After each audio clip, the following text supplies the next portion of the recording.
Hopefully by now we're getting a general idea of what pharmacy benefit managers are. But if you're just tuning in, here's a short recap.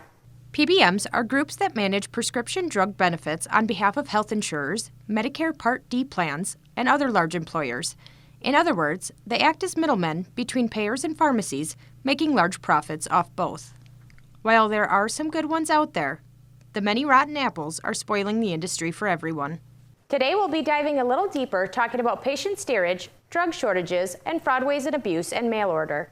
It's about PBM profiteering. What is patient steerage?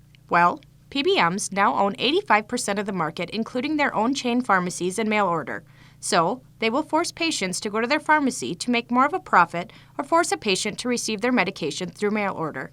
3 of the largest PBMs that dominate the market are Caremark CVS Health, the Express Scripts business of Cigna, and the Optum Rx business of United Health Group. So whenever possible, they try to force people to mail order, even if it's less safe for the patients. You would think that would be cheaper. Unfortunately, that's a mirage. Often, mail order ends up being simply more expensive and certainly more dangerous. Strauss says this greatly affects our communities and their access to medicine. The other part is drug shortages. So drug shortages are twofold. One, sometimes there legitimately is a drug shortage. Another one is now PBMs are purposely under reimbursing pharmacies so they cannot even afford to bring a drug in. Strauss said GLP drugs such as Ozempic, used for weight loss, is one of the drugs PBMs are purposely reimbursing well under cost, leaving pharmacies to make a tough decision. Either lose $50 to $100 every time you go to work to fill this, or simply not carry it because you can't afford to stay in business if you lose money every single time. So that creates an access shortage. So even if your doctor prescribes it, if your local pharmacy is not able to financially afford to be able to carry it, you don't have access to it. Another big problem is fraud, waste, and abuse in mail order.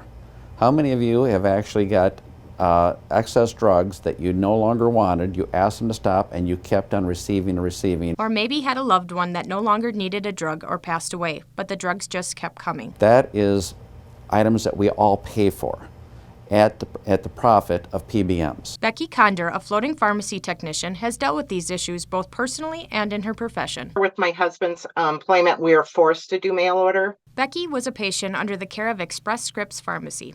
If she chose to go to a retail pharmacy, her insurance wouldn't cover the cost and she would have to pay full price for her prescriptions. But most of my medications, that's just not cost effective. I have to do mail order. She was forced to be on an automatic medication refill that she didn't want.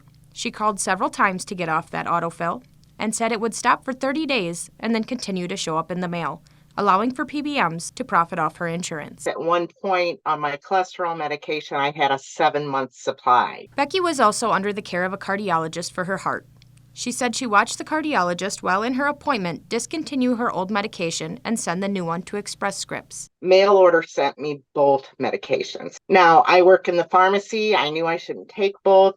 The doctor had told me that, but there's instances where people wouldn't have realized that and taken both medications, which could have caused a problem. That's not all she dealt with. One of Becky's heart medications is temperature sensitive. Last summer, when she wasn't home, her med was delivered to her mailbox. When I got home, they were capsules and they had actually melted and were sticking to each other. I took a thermometer and put it in my mailbox. The temperature inside my mailbox was 142 degrees. When she called Express Scripts, they told her it was not their fault, it was the post office's fault, and they would not replace the medication. So I had to pay out of pocket over $150 to replace the medication. Becky said she didn't request the medication be sent at that time. It was sent to her automatically, and Express Scripts took no responsibility. She has even experienced it being delivered to the wrong address. And that once they mail it out, it's no longer their responsibility, so somebody else has your medication and you have to pay to replace it.